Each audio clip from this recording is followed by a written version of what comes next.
आज माझ्या घरी या सिरीजचा हा 6वा एपिसोड आहे आणि वीकेंड आहे, त्यामुळे आज मुलांच्या आवडीचा असा स्पेशल मेनू आपण करतोय. मस्त असा व्हेज फ्राईड राईस आणि त्याच्यासोबत चिली पनीर ग्रेव्ही. हे खूप मस्त कॉम्बिनेशन आहे. म्हणजे चायनीज पदार्थांमध्ये हे कॉम्बिनेशन माझं सगळ्यात फेवरेट आहे आणि करायला एकदम सोपं आहे. ही सिरीज तुम्हाला आवडत असेल, ज्याच्यामध्ये आपण मी रोज काय मेन्यू करते ते तुमच्यासोबत शेअर करणार. तुम्ही तो करायचा. आवडत असेल, ही सिरीज कंटिन्यू ठेवायची असेल तर व्हिडिओला लाईक करा आणि कमेंटमध्ये रोजचं जेवण सरिताज किचन असं लिहा. नमस्कार, सरिताच्या स्वयंपाकघरात म्हणजेच आपल्या सरिताज किचनच्या आज माझ्या घरी या सिरीजच्या 6व्या एपिसोडमध्ये आपण वीकेंड मेन्यू करतोय. मस्त असा व्हेज फ्राईड राईस, त्याच्यासोबत चिली पनीर ग्रेव्ही. मुलांनाही आवडेल, मोठ्यांनाही आवडेल, पोटभरीचा मेनू आहे. चला करूया. पहिल्यांदा आपण व्हेज फ्राईड राईस करूया.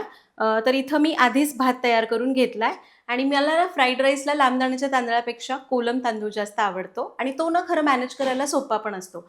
तर हा भात मी कसा तयार करून घेतला, 2 छोट्या वाट्या कोलम तांदूळ घेतला, स्वच्छ धुवून अर्धा तास भिजायला दिला आणि त्याच्यानंतर हा मी कुकरमध्येच केला आहे. भिजलेला तांदूळ कुकरमध्ये काढायचा, चांगला निथळून काढा आणि तांदळाच्या दीडपट पाणी घालायचं. तर 2 वाट्या तांदळाला मी 3.5 वाटी पाणी घातलं, मीठ घातलं, थोडंसं तेल घातलं आणि याच्यात 2 शिट्ट्या केल्या किंवा तुमच्या कुकरला लागतात तेवढ्या शिट्ट्या करा. कोलम तांदळाला पाण्याचं प्रमाण बरोबर असेल ना, छान मोकळा होतो. जसं की आपला हा भात छान मोकळा झाला आहे. फक्त शिट्टी झाली, त्याची वाफ जिरली की लगेच कुकरचं झाकण काढायचं आणि भात मोकळा करून वाफ काढून टाकायची. म्हणजे भात ओव्हरकुक होत नाही आणि चिकट होत नाही. आणि आपला हा भात तयार आहे. आता इथून पुढे फ्राईड राईस करायला अगदी 5 ते 10 मिनिट लागतील. चला. तर आता आपण एक मोठी कढई ठेवायची आहे. म्हणजे भात व्यवस्थित असा ढळढळीत हलवता येईल अशी मोठी कढई पाहिजे. आणि चायनीज रेसिपीचं सिक्रेट तुम्हा सगळ्यांना तर माहितीच असेल, गॅसची फ्लेम मोठी ठेवायची. आता यामध्ये घालूया 3 टेबलस्पून तेल. तेल गरम झालं, यामध्ये घालू 1 टेबलस्पून एकदम बारीक चिरलेला लसूण. लसूण परतायचा आहे, हाय फ्लेमवरच परतायचा. लसूण बघा हलका हलका सोनेरी झाला की यामध्ये घालूया भाज्या. भाज्यांमध्ये मी घेतलाय पातीचा कांदा, फरसबी आणि गाजर. सगळं मी पाव वाटी घेतलंय. आता गॅस मोठा आणि याला 2 मिनटं परतायचं. हे बघा, भाज्या 2 मिनिट परतल्या. यामध्ये घालूया भाज्यांपुरतं मीठ, अगदी 2 चिमूट. काळी मिरी पूड अर्धा चमचा, 1 चमचा विनेगर आणि 1 चमचा सोया सॉस. याला परतूया. लक्षात घ्या, सोया सॉसमध्ये मीठ आहे, भातामध्ये मीठ आहे, त्या अंदाजाने मीठ घालायचं. भाज्या आपण परतून घेतल्या. आता यामध्ये घालायचा आहे तयार केलेला भात. गॅस मोठाच ठेवायचा आणि याला फक्त असं टॉस करून मिसळायचं या प्रकारे. आणि याला परतून घेतलं. यामध्ये घालूया कांद्याची पात आणि याला परत मिक्स करूया. गॅस बंद आणि आपला हा मस्त चमचमीत फ्राईड राईस तयार आहे. फक्त ना भात घातलं की याला 2 मिनटं मोठ्या आचेवर परतायचं. तो मस्त स्मोकी फ्लेवर त्याला येतो. शक्य असेल तर पातळ कढई घ्या, लोखंडाची असेल तर अजून उत्तम. आणि कढई कशी घ्यायची, मोठी, म्हणजे भात असा गच्च होत नाही. भात तयार झाला, लगेच आपण पनीर चिली ग्रेव्ही करूया. तर आता आपण करतोय चिली पनीर. तर मी 1/2 किलो पनीरचंच चिली पनीर करणार होते, म्हणजे घरात सगळ्यांना पुरेल असं. पण ह्याच्यातलं बऱ्यापैकी पनीर मुलांनी संपवलं आहे, त्यामुळे मी आता 150 ग्रॅम पनीर राहिलं आहे, त्याचंच आपण चिली पनीर करूया. तर एकदम सोपी रेसिपी आहे बरं का. कारण ह्याच्यामध्ये ना फार काही असं पनीरला बरेच जण काय करतात, त्याला ना ग्रेव्ही करून त्याच्यात बुडवतात, मग तळतात. तसं काही करायचं नाही. आपण अशा पद्धतीने तळलेलं पनीर जास्त क्रिस्पी होतं. आणि हे बघा, पनीरचे असे चौकोनी तुकडे केलेत. खूप लांब करायचे नाहीत तुकडे, असे चौकोनी चौकोनीच ठेवायचे.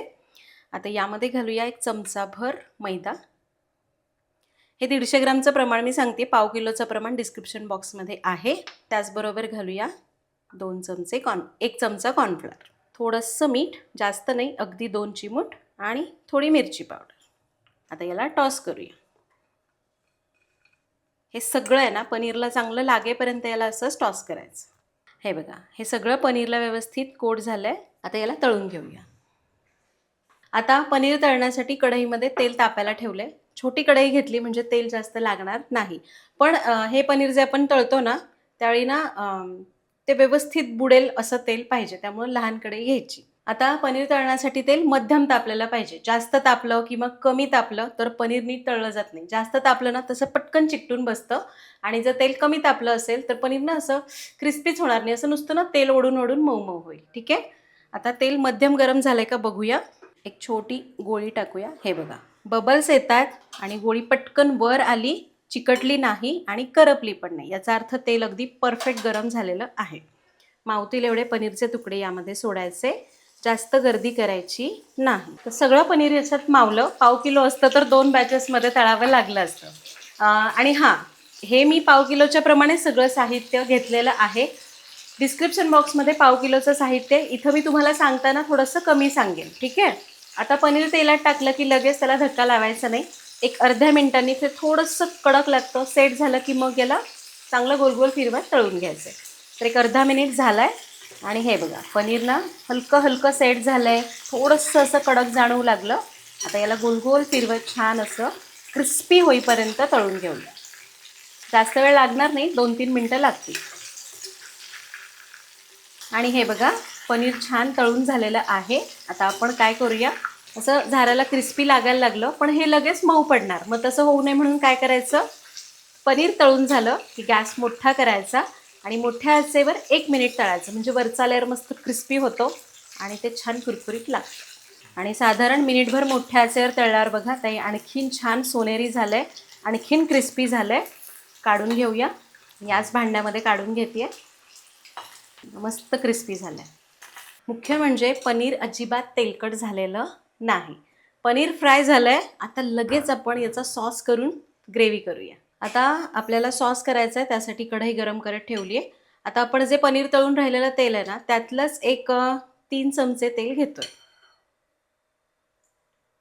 तेल चांगलं गरम झालं. यामध्ये घालूया 1 चमचा बारीक चिरलेला लसूण, 1 चमचा चिरलेलं आलं, थोडीशी अशी तिरकस चिरलेली हिरवी मिरची. याला थोडं परतूया. गॅस मोठाच ठेवून परतायचे. लसूण बघा मस्त तांबूस झाला. आता यामध्ये घालू थोड्याशा कांद्याच्या पाकळ्या, अगदी थोड्याशा शिमला मिरचीच्या पाकळ्या. गॅस कमी करूया आणि याला मोठ्या आचेवरच 2 मिनटं परतूया.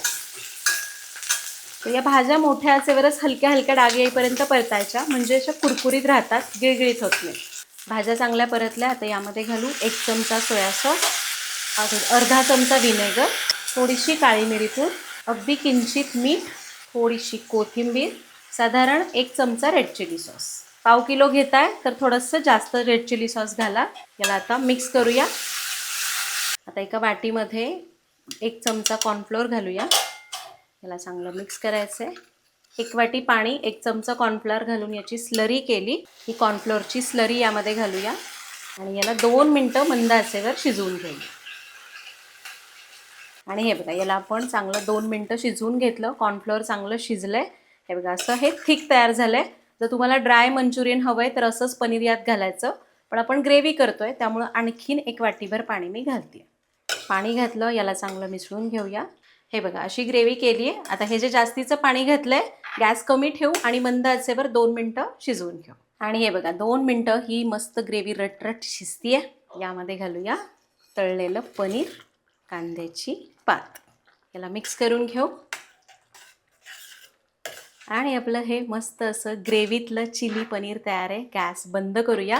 हां, पण एक गोष्ट लक्षात घ्या बरं का, ग्रेव्ही संपूर्ण शिजली की जेव्हा तुम्ही सर्व करायला घेता ना, तेव्हा ते पनीर घालायचं. खूप आधी घालून ठेवू नका, नाही तर सगळं पनीर असं मऊ होईल.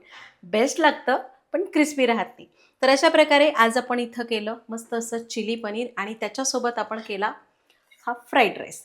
तर तुम्ही पण कधी वीकेंड असेल, मुलांना काही स्पेशल खायचं आहे, चायनीज मेन्यू करायचा आहे किंवा भातच उरला आहे म्हणून फ्राईड राईस करायचं, तर या पद्धतीने करू शकता. जरुरी नाही आहे की वेगळाच भात शिजवावा लागणार आहे. उरलेल्या भाताचा सुद्धा करता येईल, फक्त तो भात असा चांगला मोकळा मोकळा असावा. तर अशा प्रकारे आज आपण वीकेंड मेनू केला. आज माझ्या घरी हे आहे. तुम्ही पण तुमच्या घरी नक्की करून बघा. ही सिरीज जर तुम्हाला आवडत असेल, तुम्हाला जर रोज काय करायचं सुचत नसेल, तर तुम्ही ही सिरीज फॉलो करा.